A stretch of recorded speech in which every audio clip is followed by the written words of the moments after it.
Momento. Bueno, ahora sí. Estamos en condiciones de arrancar, de darles las buenas tardes. Buenas tardes, buenas tardes. Sí, las buenas tardes aquí en, en este lugar de la Argentina, aquí al sur. Eh, y bueno, invitarlos a escucharnos un ratito y... bueno, nos presentamos para los que no nos conocen. Ya no sé ni cuál es la edición que vamos. 11 creo. La 11ª edición. Bueno, invitarlos a esta 11ª edición del Faro del Fin del Mundo. A quien les habla Fernando y a mi lado Francisco. Buenas tardes. Bien. Tardes, noches, tal vez. Tardes, noches para algunos. ¿Desde qué lugar del mundo nos estén escuchando? Creo que España. Sí, en España nos escuchan bastante. Así que le agradecemos a todos los que nos vienen siguiendo. Y bueno, hoy les vamos a hablar un poquito de el tema elecciones, como siempre atravesados por la realidad que nos toca en este lado del mundo, que estamos a una semana de que empiecen las elecciones nacionales aquí en Argentina. Hablar un poco de la matemática, aprovechar esto para nerdearla matemáticamente. Sí. Sí. ¿Bien? Sí. Bueno, estamos... ahí está. Cuac, voy. Sí.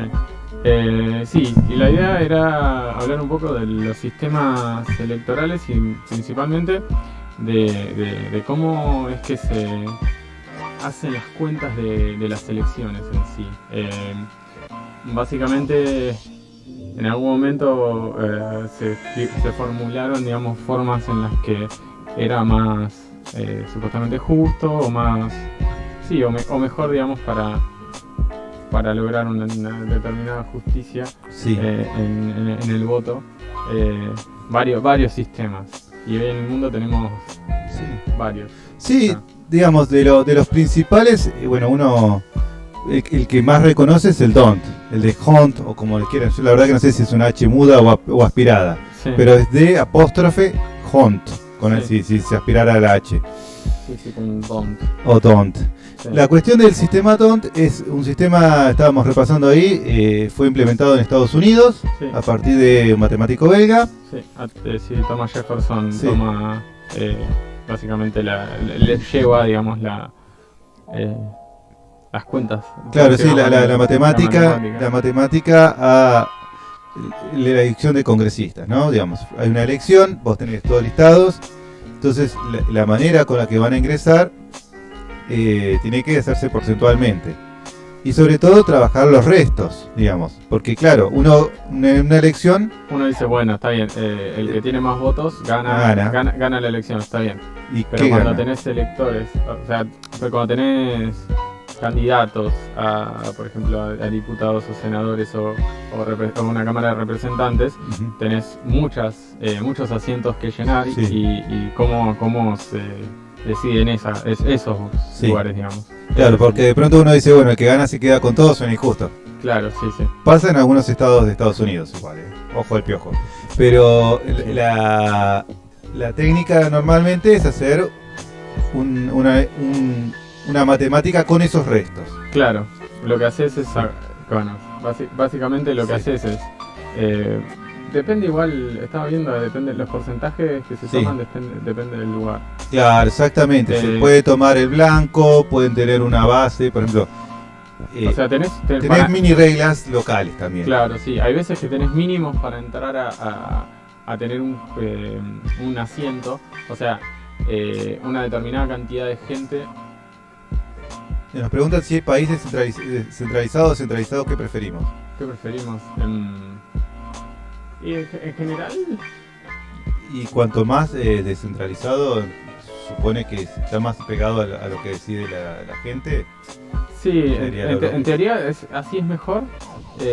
Pasa que dependiendo del ámbito en el que estemos hablando, Sí. eso a veces es perjudicial. Porque, También. por ejemplo, si estás en un país que, por ejemplo, no sé, Brasil o países que tienen una cantidad de población muy grande y aparte tienen un montón de presiones internacionales y propias, mafias, guerras y todo eso, si no tenés un Estado fuerte y grande, digamos, y muchas veces lo que pasa es que termina siendo centralizado porque necesitas que el poder se acumule de alguna manera, porque si no, no podés sostener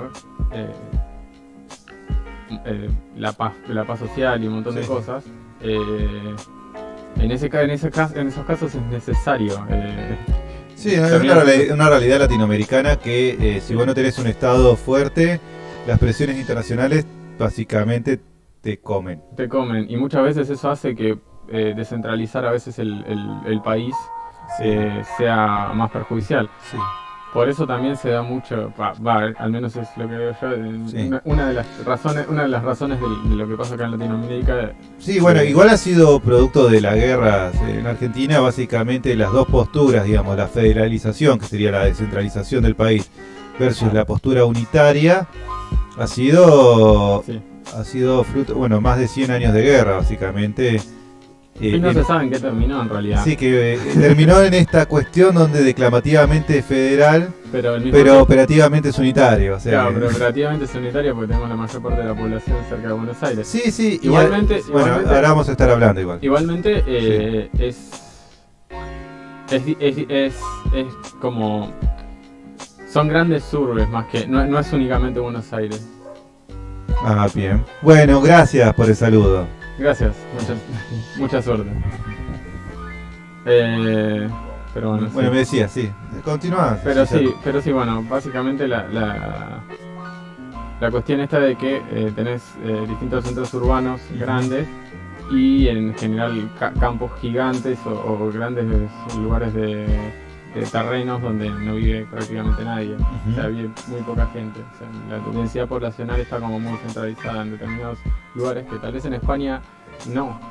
España casualmente y un montón de países de Europa lo que tienen es que cada pueblo tiene su población y en general la densidad se mantiene constante. De una manera, sí. Sí, exceptuando un poco a veces las grandes ciudades, pero que no son tantas y no son tan grandes. O sea, digamos, la concentración que tiene Barcelona o Madrid o Roma versus el resto de la población en España no es tan grande. No es tan grande, claro. De hecho, nosotros hablábamos, creo que en el programa anterior, un poco de las concentraciones y el efecto que tiene Japón, incluso que es más parecido a Latinoamérica, que digamos, entonces, y esto de las un poco es por cuestiones de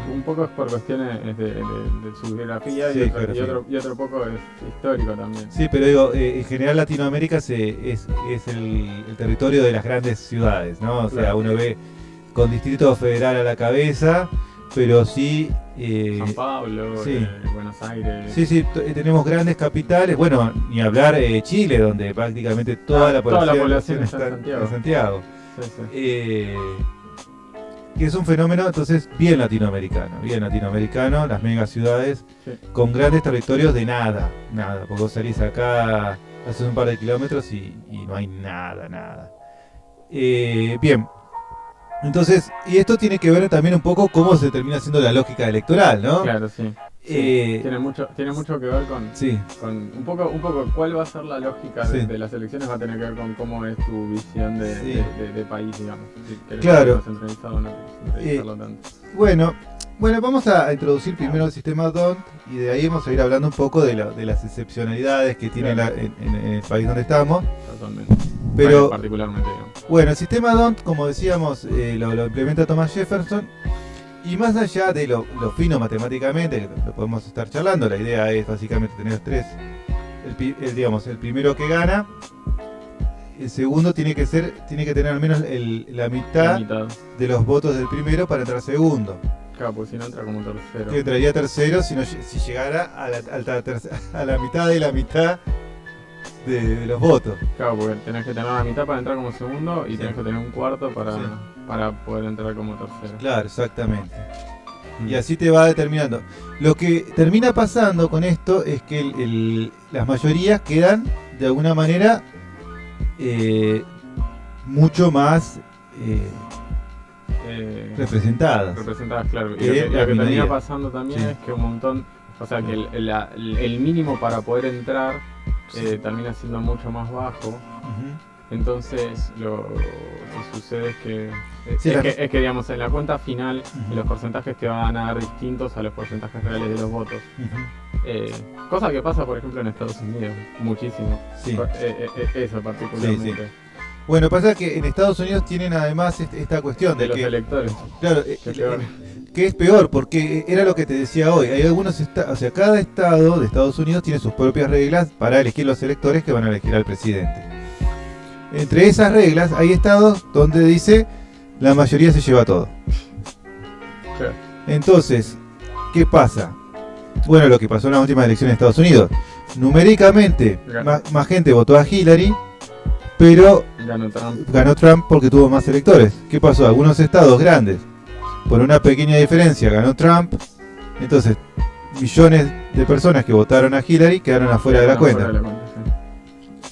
Es por eso te digo, más injusto, claro, que el sistema DONT. Igualmente, claro, a lo que Sí. a lo que es el primer puesto, digamos, a la elección de presidente, Sí. el sistema DONT es exacto en términos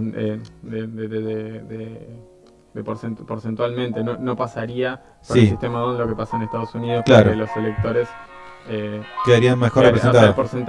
el porcentaje, si ganas con el porcentaje ya está. Sí. Hay distintas reglas igualmente Sí, en sí. algunos casos. Por Bueno. ejemplo, la cuestión esta del balotaje que tenemos acá. Sí. eh, Pero nosotros lo que tenemos es elección directa. Claro, Entonces Claro, ahí no claro. hay lugar a suspicacia, no tenés que poner un DONT ahí. claro, O sea, esa es la otra opción. Frente a la Claro. opción de electores, claro. vos tenés la elección directa, que es lo que se da en Argentina para el presidente. ¿Cuántos países tienen elección No sé. con electores? Con electores, Yo conozco Estados Unidos y nada más. yo, pero- bueno, Argentina hasta la reforma de 1994 tenía Ah. elección con electores. es verdad. Fue el primer pacto de Olivos, por decirlo así, entre Alfonsín y Menem, el que dio lugar a la elección directa en Argentina. Pero hasta hace un tiempo atrás era común que muchos países tuvieran elección por electores. Claro. Ese era el modelo. ¿Por qué? Porque en Latinoamérica o en todo lo que, a partir de lo que fue la independencia de Estados Unidos, que es la primera de independizarse, muchos países van a ir copiando el modelo estadounidense de Estado. Claro. Entonces, si Estados Unidos tenía elección por electores, Copiaban la elección por electores también. claro. Eso es lo completamente ha sido. De hecho, sí. a la justicia también pasa, porque se está haciendo, por ejemplo, acá en Argentina se practica juicio por jurado. Pero el juicio por jurado, que se practica hace poco en Argentina, en realidad está en el código. Sí, está contemplado. Está contemplado en el código desde sus inicios también por esta copia de Estados Unidos. Sí. Eh, Que de hecho las prácticas son interesantes de los juicios por jurado. Sí. Habría que refinarlo. Creo que en Argentina está muy verde todavía el No, juicio no, por jurado. Pero me parece muy piola que sean Sí. prácticas, Ujú. que se vaya viendo y que, Sí. y que se dé todavía a discusión Ujú. qué cosas puedan cambiar o no. Sí, o sea, bueno, será para ir para otro tema, pero bueno, yo lo que podría destacar es que en los últimos dos juicios por jurado que escuché, quedó libre un médico que mató a un ladrón después de... dice que se escucha muy mal. ¿Cuál de los micrófonos? ¿El mío o el de...? Bien. Bueno, Bueno. entonces veníamos hablando, no me acuerdo en dónde. No, ya habíamos descrito un poco el sistema DON, habíamos descrito otros sistemas y nos quedaba contar un poquito algunas de las cosas, las peculiaridades que tiene el sistema en Argentina. Claro, sí. Por un lado, con el Pacto de Olivos, ¿no? Lo que fue la reforma de la Constitución del 94, Se sacaron los electores. se sacaron los electores, se hizo elección directa, pero también se puso un mínimo por el cual en vez de entrar un diputado, entran dos. Entran dos, claro. Eso establece que las minorías, después de cierto porcentaje, Tienen representación. tienen representación. Y dos diputados. Dos diputados mínimo. Mínimo, sí, sí. Eso hace, bueno, los que están debajo de ese porcentaje, que generalmente son los partidos de izquierda, quedan con 0, pero justo ese mínimo, o sea, los partidos con un porcentaje intermedio, quedan con una mejor representación. Sí.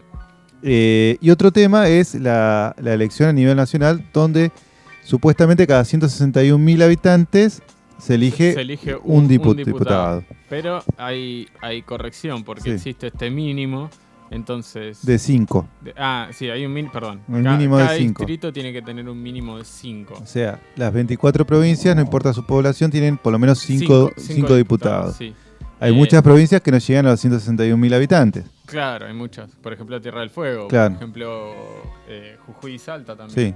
Sí. Hay digamos, variaciones. Y lo que termina pasando es que esas provincias lo que termina haciendo es sacándoles a la que más tiene. Que sería Buenos Aires. Que es Buenos Aires, claro. Que Buenos Aires en realidad tendría que tener bastante más diputados. Si uno siguiera la cuenta matemática, digamos, con estos tendría que tener muchos más diputados. Porque representa mucha más gente. Entonces lo que te genera en este momento es que una mejor representación del resto de las provincias. Sí, en realidad es como una de algún punto una sobre representación de algunas provincias y una muy buena representación de las provincias medias. Claro. Y en especial el segundo puesto, que es Capital Federal. Porque al único que le terminan sacando es a la provincia mayoritaria o al distrito mayoritario, que es Buenos Aires. Exactamente. Entonces sale perdiendo Buenos Aires y ganan todos, de alguna manera. Exactamente. Bueno, nada. Básicamente es eso. Está esa corrección de mínimo 5. Después tenés la elección de senadores, que directamente son 3 por provincia. Son 3 por provincia y no hay vuelta, digamos, con eso. 40% de los electores en la provincia. Claro, sí. Claro. Exactamente. En la elección directa te queda eso, un 40%. Pasa que después, cuando uno mira la Cámara de Diputados, te queda un poco menos de ese porcentaje. Sí. De los 256 eran ahora, ya me perdí, no me olvidé el número. Pero por ahí andaba. No era 131.000. No, pero digo la cantidad de diputados totales que hay. 280 y algo eran. Por eso ya perdí el número. 287 son. Sí. Bueno. Creo que me suena ese número, lo tengo ahí. Sí, es un número bastante arbitrario. Sí. Pero bueno, y de todos esos se divide en realidad en la cantidad total de población y se corrige con este mínimo. Casi. 257. Está. Le pifié por nada más que 30 personas. Yo dije 256, eran 257. Bueno, está bien. Estaba más cerca. Estuviste más cerca. Pero, sí, no sé, sos poco arriesgado. Yo le pifié al último cosa. Lo googleé. Acá está, nos googlea. Bueno, el tema es ese, que queda este cap. Claro, queda este cap que lo que hace es tironear desde el que más electores tiene. Claro, exactamente. O sea que las elecciones, como digamos, a pesar de que uno diría, bueno, ese sistema DONT, no es así. Dentro de ese sistema empiezan a haber variaciones según los lugares. Claro. Por ejemplo, en la provincia de Buenos Aires tenemos también diputados y senadores que están divididos en distritos medio arbitrarios. Sí, también. Los diputados que se eligen. Y que encima los senadores de vuelta vuelven a ser por distritos, por estos distritos. Y también es medio arbitrario. Entonces tenés lugares con muy poca población que tienen varios senadores, o sea, los senadores que les corresponden. Y uno dice, bueno, en la cuenta tiene que agregar a las vacas para que te dé la población, pero si no... Sí. Casi que uno diría, en Tapalqué las vacas también votan. Sí. Viven 3 personas y los 3 son diputados. Claro. Sí. Pasa algo así, senadores. Senadores, sí. Es un poco, te dan estas cuestiones medias extrañas, pero la idea es esta idea de federalización, ¿no? De que haya una representación equitativa, sin importar la cantidad de gente que viva en esa geografía. Claro. Es un poco arbitrario igual porque es como una federalización medio chamullera, porque mientras se hace eso no se intenta bajo ninguna circunstancia que la gente migre para otros lugares que no sea Buenos Aires. O las grandes ciudades, exactamente. Entonces es como, sí, bueno, te vamos a dar representación, pero es como solo para los números. Porque, claro, si no evitan la migración interna que uno tiene, digamos, dentro de la provincia hacia las grandes urbes, los campos cada vez más despoblados, y que también se da a nivel nacional hacia también las provincias más grandes. Provincias más grandes, claro. Sí. No sé. El federalismo no ha podido evitar algo que por el cual se había declamado, que era esta idea de que como si las decisiones se tomaban federalmente, la distribución de ingresos iba a ser federal también. Sí, va a ser federal también. Lo que termina pasando es... es... con la cantidad de plata que se da para provincias y nada. No, y Buenos Aires que siempre pierde, pero bueno. Y además después otro tema es que las provincias y los estados y las regiones quedan supeditados al poder central. Claro. O sea, en el manejo arbitrario de recursos que tiene el Ejecutivo Nacional, terminan supeditando a todos los demás gobernadores y estructuras, incluso los diputados y senadores. Entonces, ¿hasta qué punto este esquema de pesos y contrapesos que tenemos constitucional termina funcionando? ¿No? Sería para traerlo a Mariano, eso casi, ¿no? Sí, obvio. Yo lo que pensaba es que, por ejemplo, lo que se da mucho es que vive muy poca gente en determinados lugares del país y esa gente vive ahí y tiene una determinada... O sea, hay muy poca gente a la que representar y la poca gente que vive ahí es gente que tal vez, ¿cómo decirlo? Tiene un nivel socioeconómico que es un poquito... no tiene una conciencia social elevada y por lo tanto no es consciente de su capacidad o para poder accionar en políticas que los beneficien. Sí. Pensaba, por ejemplo, no sé, en representantes de lugares como Salta o Jujuy. O Chaco, digamos. Claro, que tenés tipos que literalmente tienen esclavos. Sí, son sistemas feudalistas prácticamente. Son sistemas, prácticamente feudales que al fin de cuentas este intento de federalismo lo que termina haciendo es perjudicando mucho más a la cuestión...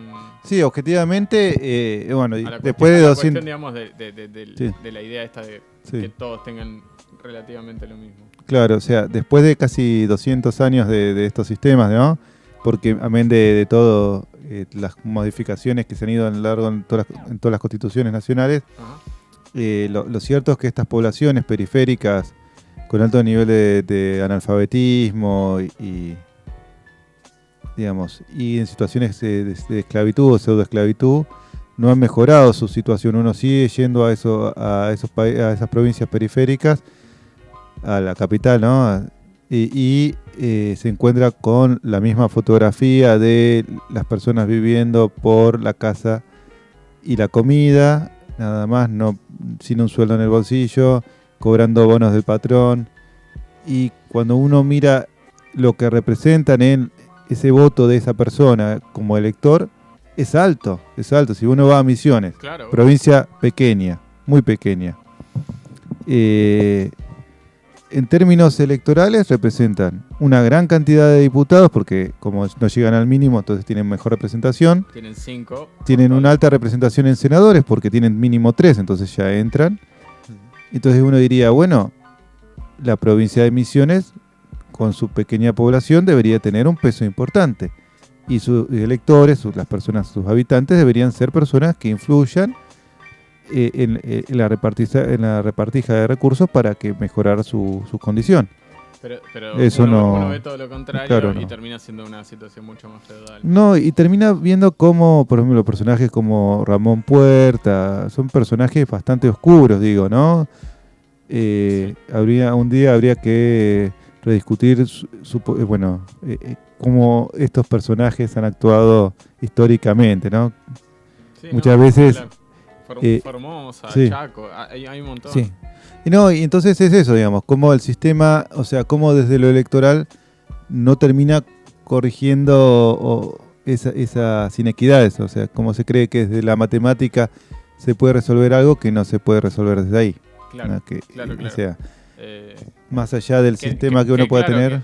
Que desde el punto de vista del planteo matemático, uno dice, sí, claro, estoy considerando mucho más a las provincias minoritarias, pero no estás haciendo nada porque esas provincias tengan una mejor representatividad, digamos, o sea, un electorado que sepa qué es lo que está haciendo. Hacer valer su fuerza. Su fuerza, claro, sí. Todo lo contrario, llevas más al analfabetismo a las provincias más... O sea, no solo la pobreza, todo, digamos, termina siendo como mucho más... Sí, y digo, de hecho... y las injusticias estas. Sí, Pero incluso vos fíjate, en la provincia de Buenos Aires, el distrito que más población tiene, La Matanza, Ah, bueno, sí. y es el distrito más pobre también. Sí, O sea, sí, ni hablar. y uno diría electoralmente, La Matanza te define la elección, casi. Y sí. Casi que sí, en términos poblacionales es Sí, la octava provincia, siempre decimos. sí, sí. Y sin embargo, La Matanza uno la ve Claro, no, y está en una situación bastante riesgosa desde el punto de vista sanitario. Entonces, no, evidentemente no pasa por qué influencia tenga un distrito o no sobre una elección, sino por la conciencia que tenga esa gente, ¿no? Evidentemente, claro. pasa por otro carril que no es lo electoral. No, obvio. No, por ahí... Y tampoco mucho menos lo matemático. Sí. No, porque digo, lo aparentemente obvio es lo otro, ¿no? Claro, no, obviamente. Sí. Porque, claro, y lo que yo pienso es en toda esta gente que se pone a discutir desde los planteos teóricos de las cosas. Claro. Y la realidad es que existe una realidad que te marca lo contrario Sí. en muchos casos. O sea, que esto que estoy remarcando Sí. este intento de federalismo termina siendo perjudicial para el propio federalismo y Ujú. termina perpetuando este tipo de injusticias que se dan. Sí. Lo que remarca más el unitarismo del país, en realidad. 1.887.303 electores en La Matanza. Bueno, un par, digamos. Un numerito, ¿no? Un numerito interesante. Pero bueno, se da eso. No sé. Sí. No sé si podríamos hablar de algo más. No. ¿Qué estamos pensando? No, yo creo que, digamos, redondeándolo en lo matemático, hemos dado una linda vuelta. Ujú. Hemos hablado un poquito de los sistemas que hay. Hemos tenido algunos inconvenientes técnicos que esperamos no tener la próxima vez. Bueno, pero ya estoy al tanto de que OBS anda mal. Entonces, A veces. O sea, en realidad, lo que pasa con OBS, Ujú. para el que escuche, Nacho, capaz que te interesa, Ujú. es que cuando vos abrís OBS tenés que tener todo prendido. O sea, OBS entra a tirar chispas cuando se le prende algo que está conectado. ¿Me explico? Está bien. En este caso lo que pasó es que nosotros prendimos la consola, que siempre está enchufada, después de abrir OBS. Entonces Claro. lo que pasó es que nada, flasheó cualquiera y estábamos hablando como Marvin el Marciano o algo así. Exactamente. Y nada, qué sé yo. Bueno, entonces estas son las cosas que uno va corrigiendo en la marcha Sí. y le esperamos que dentro de las problemáticas que hemos tenido en el camino Sí. hayan podido enterarse de algo más y no sé, y volvernos a escuchar dentro de 15 días, ¿no? Ujú. Bueno, así que les recordamos aquí el que le está hablando Fernando Yo soy Francisco. y esto ha sido El Faro del Fin del Mundo. Sí.